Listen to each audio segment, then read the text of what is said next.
नमस्कार। विद्यार्थी वर्ल्ड एक बार फिर से आपका हार्दिक स्वागत करते हैं। दोस्तों, यूपी टेट सी टेट परीक्षा के प्रीवियस ईयर प्रश्न पत्रों के विश्लेषण से एक बात तो स्पष्ट हो जाती है कि इन परीक्षाओं के प्रश्न काफ़ी हद तक रिपीटेड होते हैं और हमने इस श्रृंखला में पिछले वर्षों के आए हुए प्रश्नों को ही शामिल किया है।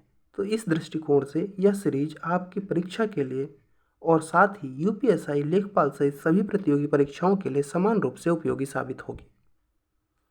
तथा आप प्रश्नों को देखिए, हल करिए और कमेंट बॉक्स में ज़रूर बताइए कि आप कितने प्रश्न सही कर पाए हैं। तो चलिए शुरू करते हैं। दोस्तों, पहला सवाल है, भेजे मन भावन के ऊधो के आवन की सुधि ब्रज गावनी में पावक जबे लगी। इस पंक्ति के रचनाकार कौन है?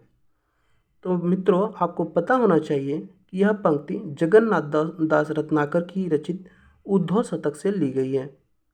तो इस पंक्ति के रचनाकार कौन हो गए? जगन्नाथ दास रत्नाकर। मित्रों, अगला सवाल है, डॉक्टर नगेंद्र ने किस युग को स्थूल के प्रति सूक्ष्म का विद्रोह कहा है? डॉक्टर नगेंद्र ने किस युग को स्थूल के प्रति सूक्ष्म का विद्रोह कहा है? इसका सही उत्तर है छायावाद। अगला सवाल है, मेरी तिब्बत यात्रा के रचनाकार कौन है? तो मित्रों, मेरी तिब्बत यात्रा एक यात्रा वृत्तांत है जिसकी रचना राहुल सांकृत्यायन ने किया है। तो इसका सही उत्तर हो जाएगा राहुल सांकृत्यायन। मित्रों, अगला सवाल है, किसी बात का गूढ़ रहस्य जानने वाला वाक्य के लिए एक शब्द क्या होगा? इसका सही उत्तर है मर्मज्ञ। अर्थात जो मर्मज्ञ होता है वह किसी बात का गूढ़ रहस्य तक जान जाता है। अगला सवाल है मित्रों कि हे राम तुम कहाँ हो में कौन सा कारक है? तो मित्रों, आपको पता होना चाहिए कि कारक 8 प्रकार का होता है। कारक 8 प्रकार का होता है। पहला कर्ता, दूसरा कर्म, तीसरा करण, चौथा संप्रदान, पांचवा अपादान, छठवां संबंध, सातवां अधिकरण और 8वां संबोधन। मित्रों, आपको यह भी पता होना चाहिए कि संबोधन कारक के लिए विस्मय सूचक शब्दों का प्रयोग होता है। इस प्रकार से हम देखेंगे कि इस प्रश्न में हे राम के बाद विस्मय सूचक शब्दों का प्रयोग हुआ है, अतः यहाँ पर संबोधन कारक होगा। मित्रों, अगला सवाल है, बुढ़ापा शब्द में कौन सी संज्ञा है? दोस्तों, एक बात ध्यान देना कि यहाँ पर हम उन्हीं प्रश्नों के लिए व्याख्या करेंगे जो प्रश्न थोड़े से कठिन होंगे, नहीं तो समय बहुत ज़्यादा लग जाएगा। बुढ़ापा शब्द में कौन सी संज्ञा है? तो मित्रों, बुढ़ापा शब्द में भाववाचक संज्ञा है। ऐसी संज्ञाएं जिनको हम देख नहीं सकते, सुन नहीं सकते, सिर्फ महसूस कर सकते हैं, उन्हें भाववाचक संज्ञाएं कहती हैं। तो बुढ़ापा को हम सिर्फ महसूस कर सकते हैं, बुढ़े को हम देख सकते हैं, लेकिन बुढ़ापा एक अवस्था है जिसको हम नहीं देख पाते, इसलिए यहाँ पर बुढ़ापा भाववाचक संज्ञा हो जाएगी। भाववाचक संज्ञा बुढ़ापा हो जाएगी। अगला सवाल है, उपकूल में कौन सा समास है? तो मित्रों, आपको पता होना चाहिए कि जब किसी भी शब्द में पहला शब्द प्रत्यय हो, उपसर्ग हो मतलब कि अव्यय हो या उपसर्ग हो, तो ऐसे समास में अव्ययी भाव समास होना चाहिए होता है। तो उपकूल में पहला सवाल जो उप है, पहला जो शब्द उप है वह अव्यय है या उपसर्ग है, तो इस प्रकार से यह अव्ययी भाव समास हो जाए। मित्रों, अगला सवाल है, वे शब्द जो धातु या शब्द के अंत में जुड़ते हैं उन्हें क्या कहते हैं? तो ऐसे शब्दों को प्रत्यय कहते हैं। अगला सवाल है, निम्नलिखित में से किस शब्द में उपसर्ग का प्रयोग हुआ है? तो इसका सही उत्तर हो जाएगा उपकार। अगला सवाल है, औंधी खोपड़ी मुहावरे का सही अर्थ है? तो इसका सही उत्तर हो जाएगा मूर्ख होना। मित्रों, अगला सवाल है, त्यागपत्र उपन्यास के उपन्यासकार कौन है? तो इसका सही उत्तर हो जाएगा जैनेन्द्र। हिंदी साहित्य के इतिहास के संबंध में modern vernacular literature of Hindustan किसने लिखा है? इसका सही उत्तर हो जाएगा जॉर्ज अब्राहम ग्रियर्सन। निम्नलिखित में से कौन सा वाक्य शुद्ध है? इसका सही उत्तर हो जाएगा, उसने मुझे पास आने को कहा। उसने मुझे पास आने को कहा। मित्रों, अगला सवाल है, मूक होई बाचाल पंगु चढ़ई गिरबर गहन जासु कृपा सु दयाल द्रवऊ सकल कलिमल दहन। प्रस्तुत पंक्तियों में कौन सा छंद है? आपको पता होना चाहिए मित्रों कि दोहा में 13 और 11 मात्राएं होती हैं और दोहा का ठीक उल्टा सोरठा होता है जिसमें 11 और 13 मात्राएं होती हैं। तो इस पंक्ति में सोरठा छंद सही है। इस पंक्ति में सोरठा छंद सही है। अगला सवाल है, मैथिली शरण गुप्त ने नहीं लिखा है?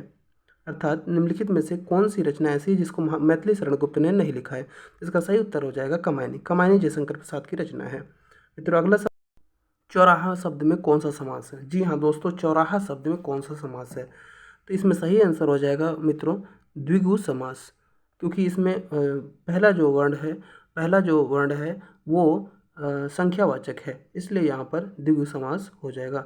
मित्रों अगला सवाल है, बिना पढ़ा हुआ अंश वाक्यांश के लिए एक शब्द क्या है? इसका सही उत्तर हो जाएगा अपठित। आप लोग अपठित गद्यांश लगाते हैं। भाषा शिक्षण के अंतर्गत वर्तनी संबंधी त्रुटियों का निवारण करना चाहिए।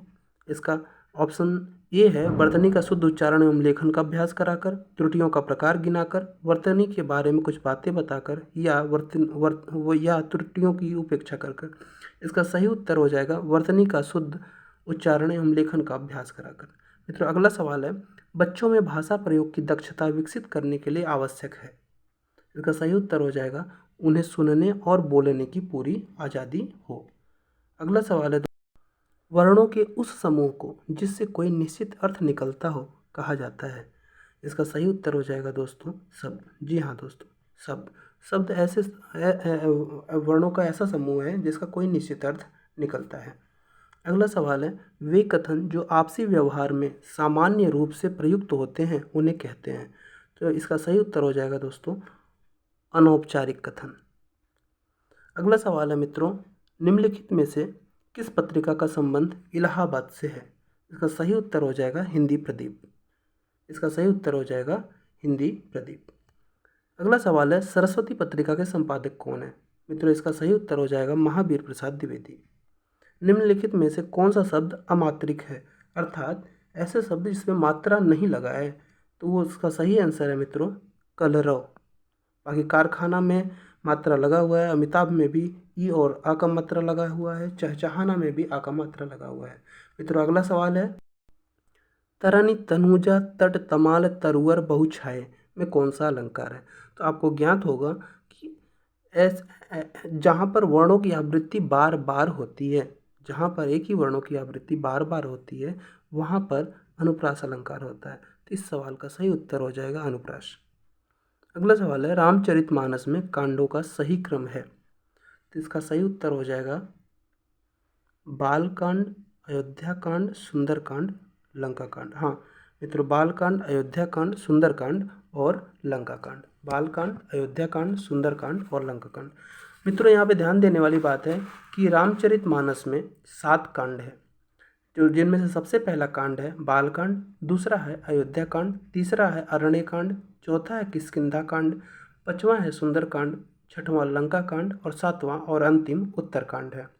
इसका सही आंसर जो हो जाएगा बालकांड, अयोध्याकांड, सुंदरकांड और लंकाकांड। जी हाँ दोस्तों, बी वाला आंसर सही है। अगला सवाल है, पराधीन सपने सुख नाही किस रचनाकार की पंक्ति है? तो मित्रों अभी हमने सॉल्व किया, ये तुलसीदास की पंक्तियाँ हैं। तुलसीदास ने रामचरितमानस लिखा है और उन्हीं की ये पंक्तियाँ हैं। अगला सवाल है, वह थोड़ा बीमार है इस वाक्य में जो थोड़ा शब्द है, इस वाक्य में जो थोड़ा शब्द है कौन सा क्रिया विशेषण है? इसका सही उत्तर हो जाएगा परिमाणवाचक। ऐसे शब्द जो किसी भी चीज़ की मात्रा का निर्धारण करते हैं वो परिमाणवाचक कहलाते हैं। तो वह बीमार है, लेकिन कितना बीमार है? मात्रा पूछ रहा है तो थोड़ा सा बीमार है, यहाँ पर परिमाणवाचक क्रिया विशेषण हो जाएगा। तो मित्रों अगला, अमृतलाल नागर के किस उपन्यास में गोस्वामी तुलसीदास जी की जीवनी को आधार बनाया गया है? तो यहाँ पर ध्यान देने वाली बात है दोस्तों कि ये सारी की सारी रचनाएं अमृतलाल नागर की ही हैं, जैसे बूंद में समुद्र, सुहाग के नूपुर, मानस का हंस, अमृत और विष। लेकिन मित्रों इसमें से जो तुलसीदास की जीवनी से संबंधित रचना है वो है मानस का हंस। अगला सवाल है और अंतिम सवाल है, कौन सी वर्तनी शुद्ध है? तो इसका सही उत्तर है मित्रों विशेष, अर्थात ये वाला सही है, बाकी सारे के सारे गलत हैं। बाकी सारे के सारे गलत हैं। तो विद्यार्थी वर्ल्ड में आपका बहुत बहुत धन्यवाद। वीडियो अगर पसंद आया हो तो वीडियो को लाइक करें और शेयर भी ज़रूर कर दें। वीडियो की अगली सीरीज सबसे पहले पाने के लिए चैनल को सब्सक्राइब कर बेल आइकन को ऑन कर दें। वीडियो को पूरा देखने के लिए आपका बहुत बहुत धन्यवाद।